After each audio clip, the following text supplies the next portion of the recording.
friends. This is Christopher Davis-Shannon. Welcome to my basement, and today I would like to talk to you about why will some of your chord progressions sound terrible and how to make them sound less terrible. When most of us start playing this instrument, the first thing that we do is we hop right online, type in the name of a song that we wish to learn. Lo and behold, we find a ukulele chart. We place our fingers exactly where they're supposed to be, and it sounds, well, okay.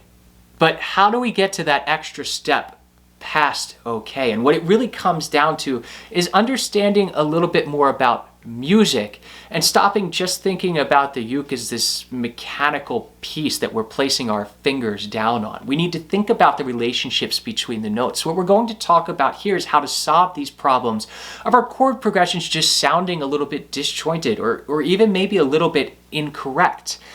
And how we're going to do that is by talking about three different things. We're going to talk about common tones in chords, voice leading, as well as doubled notes on uke.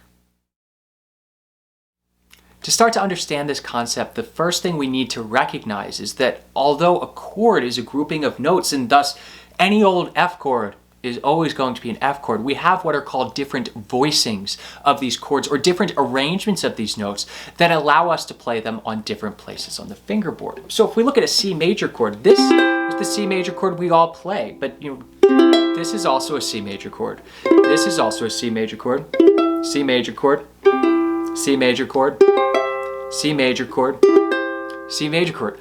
All groupings of C, E, and G. The question is, why would we wish to play any of these different voicings of a chord versus just the standard one close to the nut that we're used to? And one of my favorite ways to look at this is to look at a simple chord change that we all do quite frequently, C to F. Now most of us would play that like this.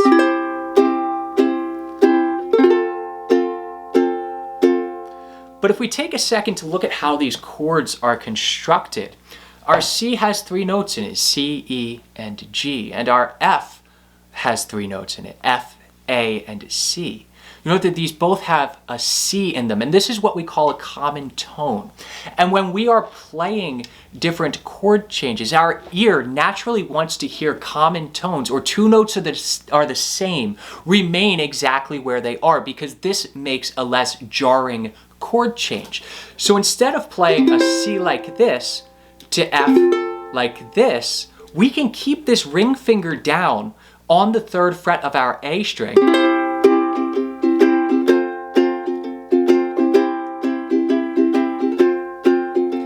You hear that the disparity between the chords is substantially less, and this gives us more of a sense of smoothness and continuity between the two chords. We can look at this same thing on an A minor chord, where I think you can hear it even more. If you go from C to our regular A minor, that's a pretty big leap, but an A minor and a C actually share two common tones. They both have a C and an E in them. So what we can do is we can leave, again, this C right where it is. It's a common tone. If we don't need to move a note from a previous chord, there is generally not a reason to do it. It's only going to give us a more disjointed sound. So we can play C and just put our middle finger on the second fret of our G string, as opposed to, we have a much more smooth change between the chords. So the first thing that we need to do when we're looking at a chord progression is look at the chords and see if there are any notes between those two chords that stay exactly the same, and do our best to keep them where they are. Next, we want to look at a problem that is actually unique to this instrument and specifically strung with a high G string on it. It provides us with a problem that we don't see on many other instruments at all, and that is that we have a tendency to play two of the exact same notes in the same chord between our two outer strings. And this is easy to see in that F major chord we were just talking about, 2 open, 1 open. We're in fact playing the A's on our outer strings. The second fret of your G string is the same as this A.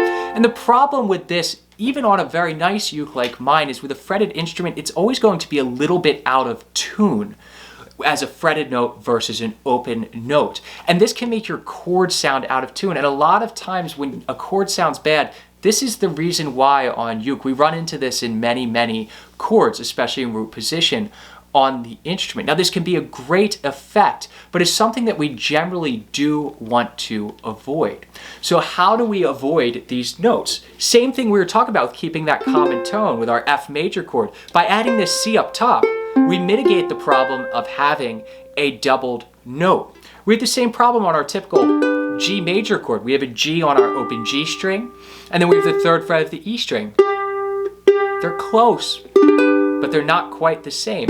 We can strum our top 3, or we can just mute one of the strings. It doesn't really matter, but you want to do your best to identify these doubled voicings and try to get rid of them unless it's in a specific effect that you are going for in the song. Once we start keeping the common tones within chords and maybe avoiding some of those doubled voicings, we can start to think about how the notes move between chords. Because what's really most important in choosing a chord voicing is where we're coming from and where we are going to. We want to avoid huge leaps in here as they're jarring to the ear. It just doesn't sound natural to us if we don't keep our movements rather small. So what I've done to demonstrate this is I just looked up a generic chord chart for Jimmy McHugh's On the Sunny Side of the Street, and this is where the chord chart told me to put my fingers.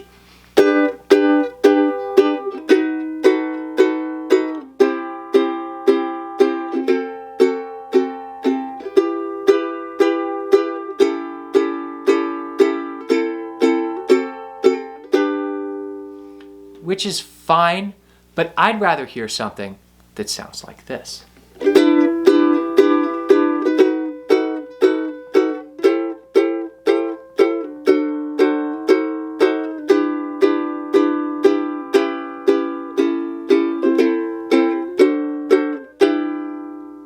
So what's the difference between these two versions? To start out, we're starting on a G major chord, which, as we talked about earlier in this video, one of those common doubled voicings. So what I've done is replace this with a G 6th chord. Whenever it's the tonic chord, the first chord of our song or of the key that the song is in, we can generally replace it with a 6th chord, which will help us avoid some of these doubled voicings. Open 2, open 2. We'll start right there. And that gets rid of our doubled voicing. Now we're going to a B 7th chord, where previously we played the one that you're probably familiar with. 4, 3, 2, open, right? B 7th. Now, this is a fine voicing, but there's actually a better way that we can play this same exact grouping of notes, same order of notes even, that makes more sense in this context and will make it easier to get to. We're coming from G 6th. We're going to go to a B 7th bar chord. We're going to bar across the 2nd fret and just slide our middle finger up to the D sharp on the 3rd fret of our C string. So we have 2, 3, 2, 2. Same chord, except we're putting the A down here instead of on our open A string. But this keeps our B up here as a common tone between the two chords while having this minimal motion going up to this D sharp from the D. So we can substitute that out. And then our next chord that we played was a C major chord. Now, B to C, that's a pretty big leap. So what I've done here is, again, substituted in a C 6th chord, which is going to be 2, 4, 3, 3, which you'll see keeps this A as a common tone on the 2nd fret of our G string. And we can see that this note on our C string is moving on up in half steps. Our G 6th, we have a D. B 7th, we have a D sharp. C 6th, we have this E. So we get this nice voice leading, pushing our ear to the next chord, which in this case is a D 7th. Now the chart I originally played, it's a Hawaiian D 7th, which poses a few problems for us. A, it doesn't have a D in it, and B, we're playing two A's. So we're playing a D chord without a D and doubling a note, which seems silly in this context. If we're right here on this C 6th chord, we can just lift up the pinky and the ring finger. Middle finger, I'm sorry. So we have 2, 2, 2, 3, and there's a D 7th chord. So listen to this smooth motion between it. And then what I do on beat 2, just for fun, is again create this moving line on the C string. And I'm going to use a D sharp diminished 7th chord. So we have our D7th, our D sharp diminished 7th chord. We're just going to sneak that middle finger around, put it on the D sharp on the 3rd fret of our C string. And that's again pushing our ear up to go to an E. And if you recall, our next chord is an E minor is what we played in the original version. But we're going to play an E minor 7th here, which works just as well. And if we're on this D sharp diminished 7th, all you have to do, pick up the 1st finger, slide it all back 1 fret, and we're already at that chord. So this aids in our chord transition because we don't have to add this whole big song and dance between the two chords. We actually have a lot of commonalities between them, and it gives us this nice smooth sound between the chords. So let's go to A minor 7th. This is the one time we'll really use the same chord, an A 7th chord. Just moving that 1st finger on down to the C sharp on the C string. And I like to make this an A9. We can just leave the B down from our E minor 7th. It works. You can also just play an A7th, that works. And then we're gonna go to an A minor where we had previously played 2 open, open, open. We're gonna play 2 open, open, 3. So you can see our movement here. This C sharp moves down to a C natural. If we're playing that A9, the B moves up to a C, and we have what's called contrary motion, which again gives us a strong sense of continuity between the two chords. And then from this A minor, the A and the C are both common tones. Here, just lay down the bar on the 2nd fret, we have our D7th chord. So let me just play the final version of this and listen to how all of these chords really play with each other and provide smooth movement between each of them.